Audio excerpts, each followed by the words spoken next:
Hello everyone, I'm Professor Plank. I respond to various theological and ideological questions and claims from a rationalistic and naturalistic approach in an effort to give and explain the opposite viewpoint and help to balance the conversation. Before we get into today's video, a special shout out to my most recent super thankers, David of Oakland, Damian McLagan, and Piao Meow Noir. Thank you very much for your kind support of my channel.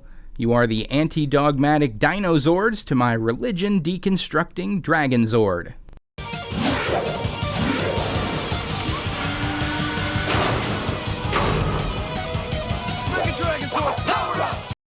Thank you all very much for helping me to continue to do what I do. And if you like what you see in this video and would like to help out the channel, make sure to subscribe and click the bell so you'll always be notified when new content comes out. And of course, like this video and pop in a comment. All that really does go a long way towards pleasing the YouTube algorithm and keeping my channel chugging along. Now on to today's video. Today we are answering some more questions that supposedly atheists cannot answer. I don't know if it's an attempt at a clickbaity title, or if these Christian apologists really genuinely think that these are total mic drop stumpers that are just beyond atheist kin. But of course, they are all perfectly answerable, even if those answers are ones that the apologists who pose them don't necessarily like. But of course, any answer other than the magic man in the sky did it with his superpowers is one that they aren't going to like. But this video comes from S.J. Thomason, and she is provided 11 quickfire questions for atheists. They're all short, direct, and to the point, with little to no bloviating or belaboring of the issues at hand, so props to her for that at least. So let's dive into these 11 questions that atheists cannot answer and see just how difficult it is to actually answer them. So take it away, S.J. Hello, you've reached ChristianApologist.com, and I'm S.J. Thomason, and today I'm going to present to you 11 questions that atheists cannot answer. The first question: how do you explain why the early Christian martyrs preached for decades saying they saw the risen Christ? Really, the only surviving testimony as to the supposed witnesses of the risen Jesus are parts of the Bible written by Paul in Corinthians 15, 3-8. For what I received, I passed on to you as of first importance, that Christ died for our sins according to the Scriptures, that he was buried, and that he was risen on the third day according to the Scriptures, and that he appeared to Cephas, and then to the 12. After that, he appeared to more than 500 of the brothers and sisters at the same time, most of whom are still living, though some have fallen asleep. Then he appeared to James, then to all the apostles, and last of all, he appeared to me also as to one abnormally born. So this does not mean that there are over 500 witness accounts of the resurrected Jesus. This is one account, Paul's account. Paul claimed to see the resurrected Jesus, and Paul claimed that a bunch of other people did too. Every attempt to find actual accounts from the apostles or from James just references back to this passage from Corinthians or to abstract claims from the church itself, claiming that these people maintained that they had seen Jesus. But don't ask the church for proof of this stalwart insistence on the part of people like Peter or James. Just take them at their word. Well, no. If the only written account you have in the way of evidence for witnesses to the resurrection come from the Bible itself, well,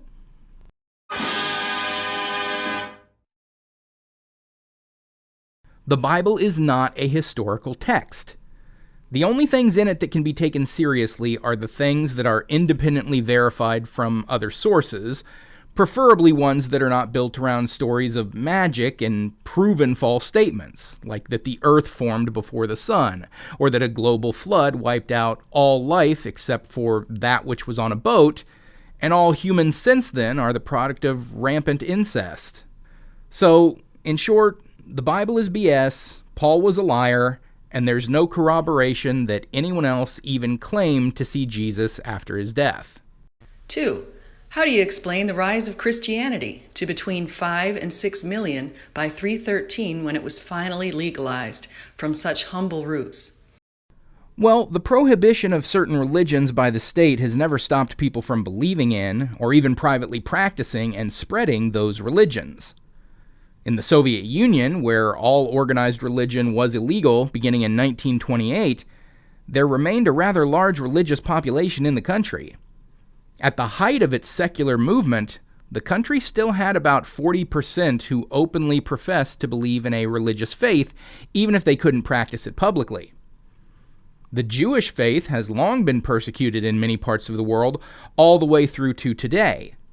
But that hasn't stopped Jewish people from retaining their faith. At worst, they were just driven out of several countries to seek religious freedom elsewhere.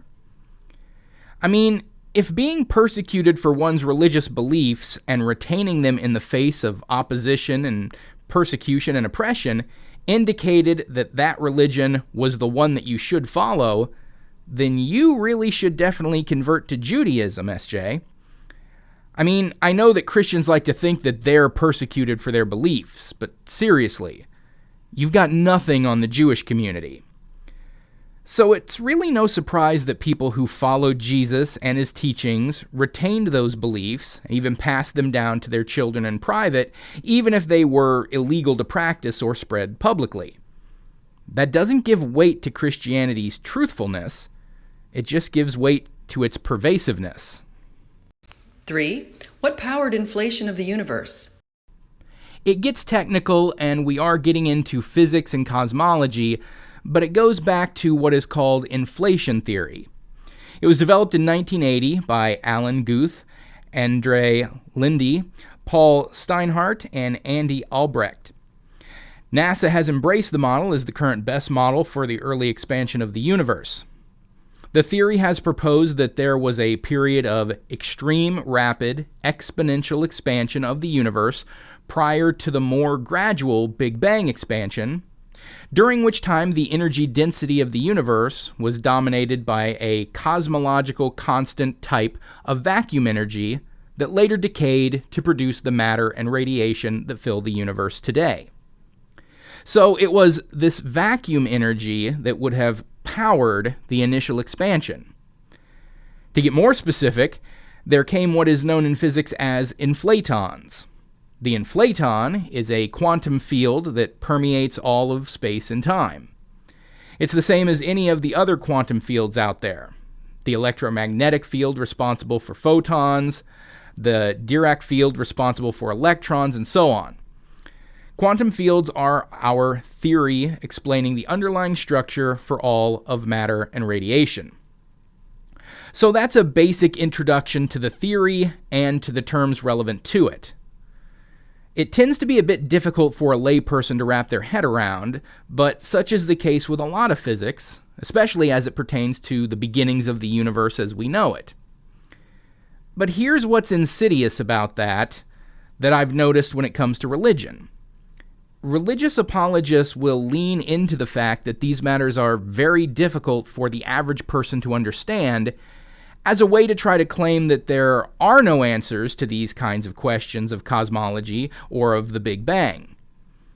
That because most people can't wrap their head around these kinds of technical explanations, then that must mean that it's all just scientific gobbledygook, and the scientists are all just talking nonsense because they don't want to admit that it was magic from a creator god that did it. Speak in a language we can understand, Mr. Scientist. Now, for many of these apologists who do this, it's probably likely that they themselves can't understand the technical jargon from the physicists. But that's no reason to discount their models or explanations as false. Of course, there's also a heaping helping of confirmation bias at play, since these physics models directly contradict the apologists' pre-established beliefs about God creating the universe with magic. So any kind of rational scientific explanation already has 2 strikes against it in their minds, if not the full 3 right at the outset. And so not immediately being able to grasp the concepts automatically discounts it from consideration for many people committed to religion. But again, this doesn't mean that these physics theories are incorrect. 4. Why are humans spiritual? Human beings have an innate need to reduce uncertainty.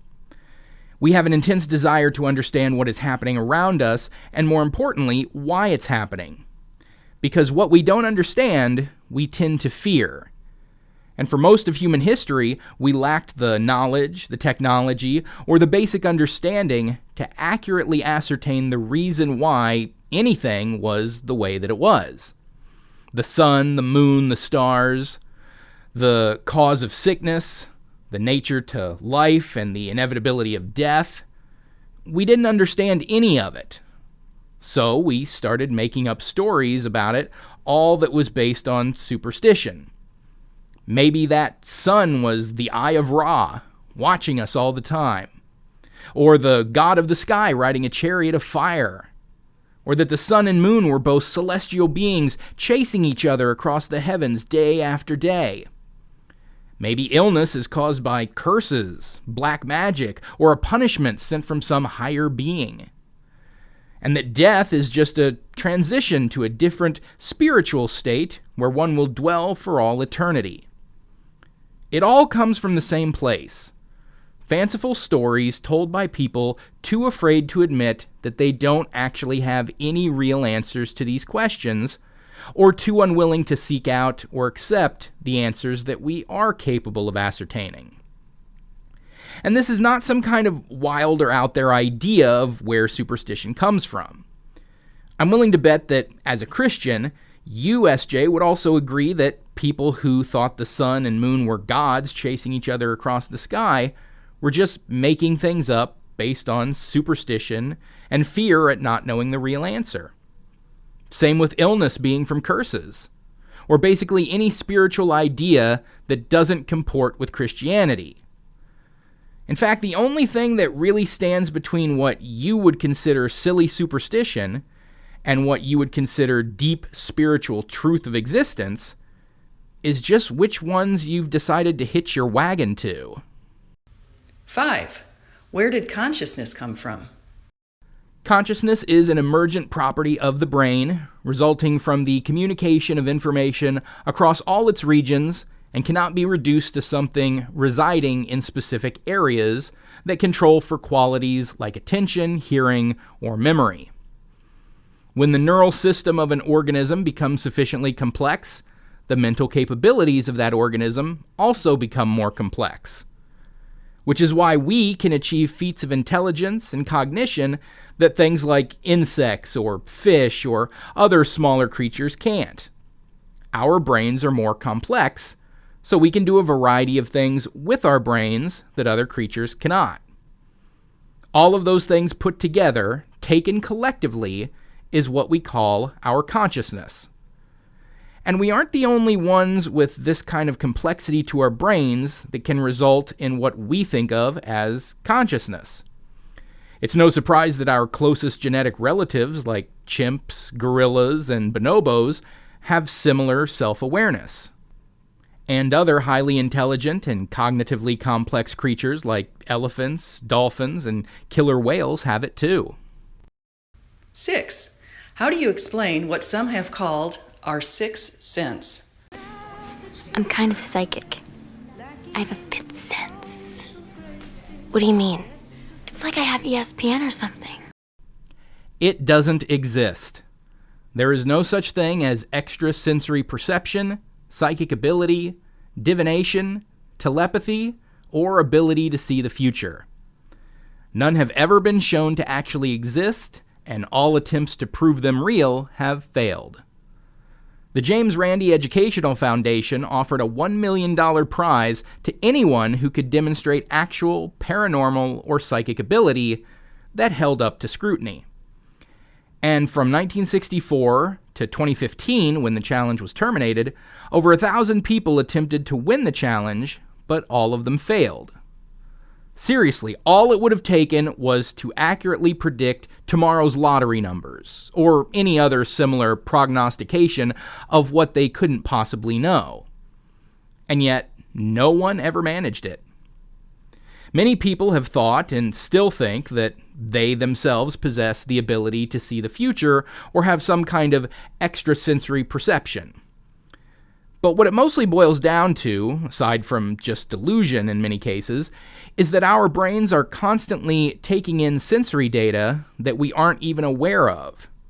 We're constantly seeing things that we aren't paying attention to, hearing things that we aren't listening to, catching little bits of information that we aren't even consciously processing. Then, later on, something will cause us to flash back on some of that earlier assimilated sensory data, and we will have no idea where it came from because we weren't paying attention to it when we were taking it in. So we think that we must have magically come up with it through psychic ability. Let me give you an example. You might be walking down the street talking on your cell phone some morning, and you walk by a house where a window's open. Someone inside is watching a breaking news story about a massive car wreck downtown. You're not paying any attention to it at all, but your brain catches snippets of it. Hours later, you're at work. Someone comes up to you and asks if you've heard about the massive car pileup that happened that morning. And you say that you hadn't heard about it, and yet you somehow knew that it had happened. Well, you must have had a psychic premonition about it. No. You just aren't always aware of the information that your brain absorbs or where it all comes from. Here's another example that's maybe more common. Have you ever turned on the radio and a song came on that you hadn't heard in years? But when it starts playing, you remember that you were just thinking about that song yesterday. You remember specifically humming part of this song to yourself just the day before, even though you hadn't heard that song or even thought about it in years. You must have psychically foresaw that you were going to be hearing that song today. No. In point of fact, our brains are constantly doing things in the background of our minds that we aren't really paying much attention to, including randomly spitting out snippets of songs, television shows, movies, stories, etc. all day long. Your brain probably randomly chucks up parts of over 100 songs a day, but you never really dwell on or focus on any of them. Unless, a day later, you happen to hear one of those songs. Then suddenly, you remember you were just thinking about it. But you conveniently forget the other 100 or so songs that your brain also barfed up yesterday while you were going about your routine. You remember the hits, but ignore the misses. It's also called the Texas sharpshooter fallacy. It's where you ignore the difference, focusing on similarities, thus coming to an inaccurate conclusion. Similar to the gambler's fallacy, this is an example of inserting meaning into randomness. So, thinking the random shit your brain does has meaning because every once in a great while it results in a coincidence occurring. That does not mean that you actually have superpowers. 7. How did the Earth overcome what MIT and Stanford physicists call statistically miraculous odds to have habitable conditions? The statistically unlikely odds of our planet forming habitable conditions falls to nothing when you take into account just how big the universe is and just how many planets there actually are. To illustrate just how probable a life-sustaining planet is, we can look at what is known as the Drake equation. The Drake equation was cooked up by astronomer Frank Drake in 1961 and is generally agreed to be the second most famous equation in science after Einstein's E=mc². It is a formula for calculating the likely amount of sentient alien civilizations that are detectable in the galaxy. Not in the entire universe, just our Milky Way galaxy. Based on some recent estimates and astronomical findings, there could be as many as 40 billion Earth-sized planets orbiting in the habitable zone of sun-like stars and red dwarf stars within the Milky Way galaxy. 11 billion of these estimated planets may be orbiting sun-like stars. So even if only a fraction of those, let's say less than 1%, develop the capability of supporting some kind of biological life as we know it, that would still mean around 10 million planets capable of sustaining life just in the Milky Way galaxy alone. And that doesn't even speak about the literally millions or billions of other galaxies out there. So it's not improbable that a planet could develop the ability to sustain life. It's inevitable.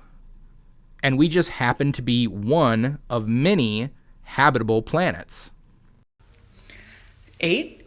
Why does humanity cherish humility and honesty over pride and deceit? Humans are a social species. And if you've watched several of my videos before, you will have heard me say all of this before, because this basically is the moral argument for God, which I've argued against at length. But here we go again. Human society can only flourish if we are able to act cooperatively. A single human on their own cannot accomplish much, and certainly cannot build or maintain a society without the help of others. In order for us to thrive, we need community. In order for a community to be successful, we need to establish a complex web of pro-social behaviors and incentives for people acting within that framework, as well as punishments and deterrents for people going outside of that framework. A basic core component of that is being honest in our interactions with each other. Deceit generally causes harm to others in a variety of ways, so it's not part of the pro-social behavioral framework, so it's not only discouraged through social ostracization of those thought to be untrustworthy, but actual punishment, like incarceration, if the deceit falls to the level of fraud. Hey, if your neighbor lied to you every day, would you want to hang out with them? If they defrauded you out of $1,000 and you had no means to get it back, or even if you did, would you still want to help them rake their leaves or mow their lawn if they happen to throw their back out? Humans fail without a functioning society. Society fails without pro-social behavior. It's as simple as that. 9. Why do almost all feel compelled to do what's right by helping neighbors? Why is there a norm of reciprocity? How's that different? Okay, I didn't realize this question was going to be an extension of the last one. So, exactly what I said for question 8 is also my answer for question 9. 10. What is our greater purpose? Whatever the hell we want. Whatever the hell we want! Whatever the hell we want! Whatever the hell we want! Whatever the hell we want! Seriously, choose your own purpose within your own life. And if you stop and think about it, isn't that really just so much better than coming into this world and being told what you are for? What your purpose is? I mean, what if that purpose doesn't sit right with you? What if what you are told your purpose is going to be, it goes against your own inner desires of what you feel will truly make you fulfilled? Why would you not want to choose your own meaning, but instead let someone else choose it for you? Would you do this with anything else? Would you let someone else choose your profession, your hobbies, your spouse, whether or not you have children and how many? And the weird thing is that religious people often think that God is making these choices for them, but they just so happen to totally agree with all of God's choices for them. Could it maybe be that they are actually choosing these things for themselves and then just attributing the choices to God after the fact? Maybe. Just maybe. And 11. Why is there evil in the world?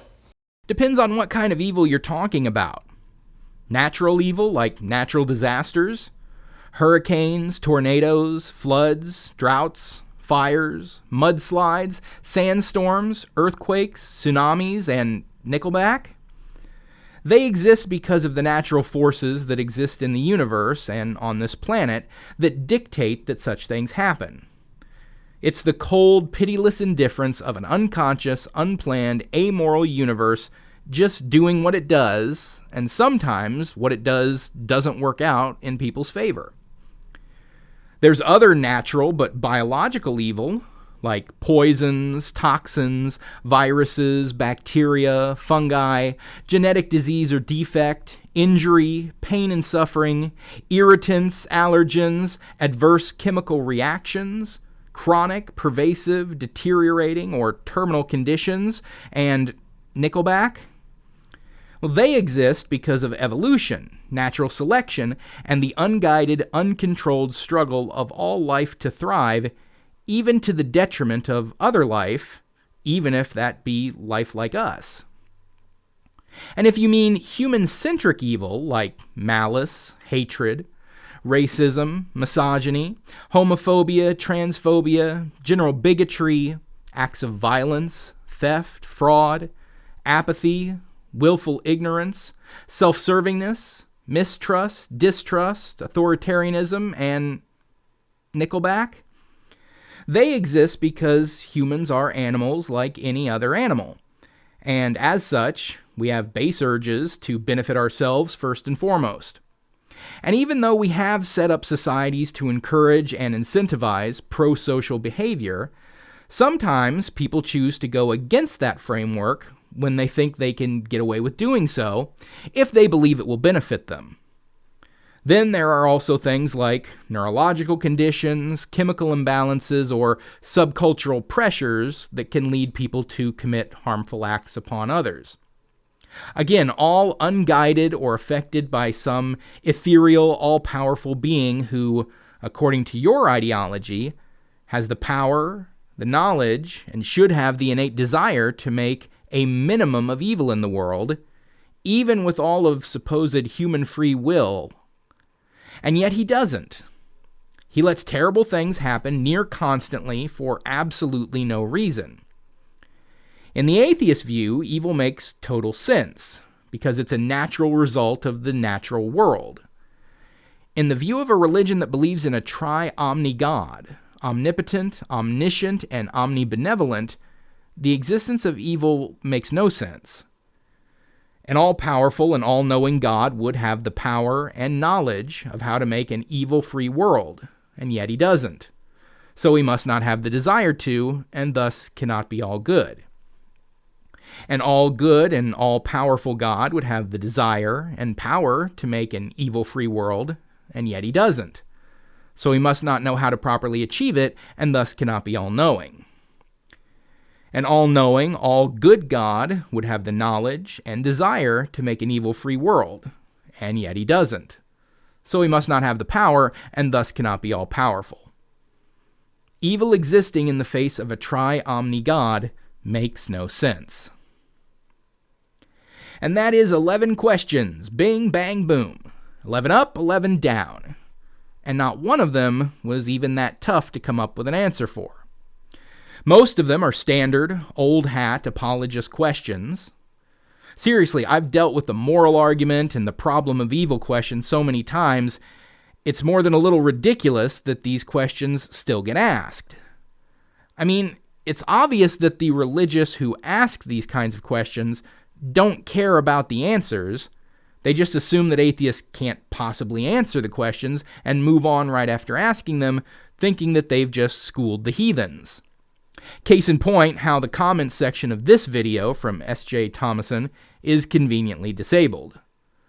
Nothing like asking a bunch of questions and then cutting off the primary means by which people could answer them.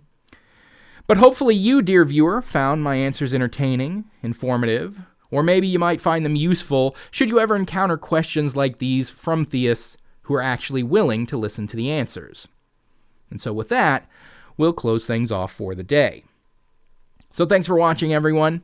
Don't forget to like this video, comment, and subscribe so you'll always be notified when a new video comes out. Until next time, I'm Professor Plink reminding you to keep striving for greater understanding.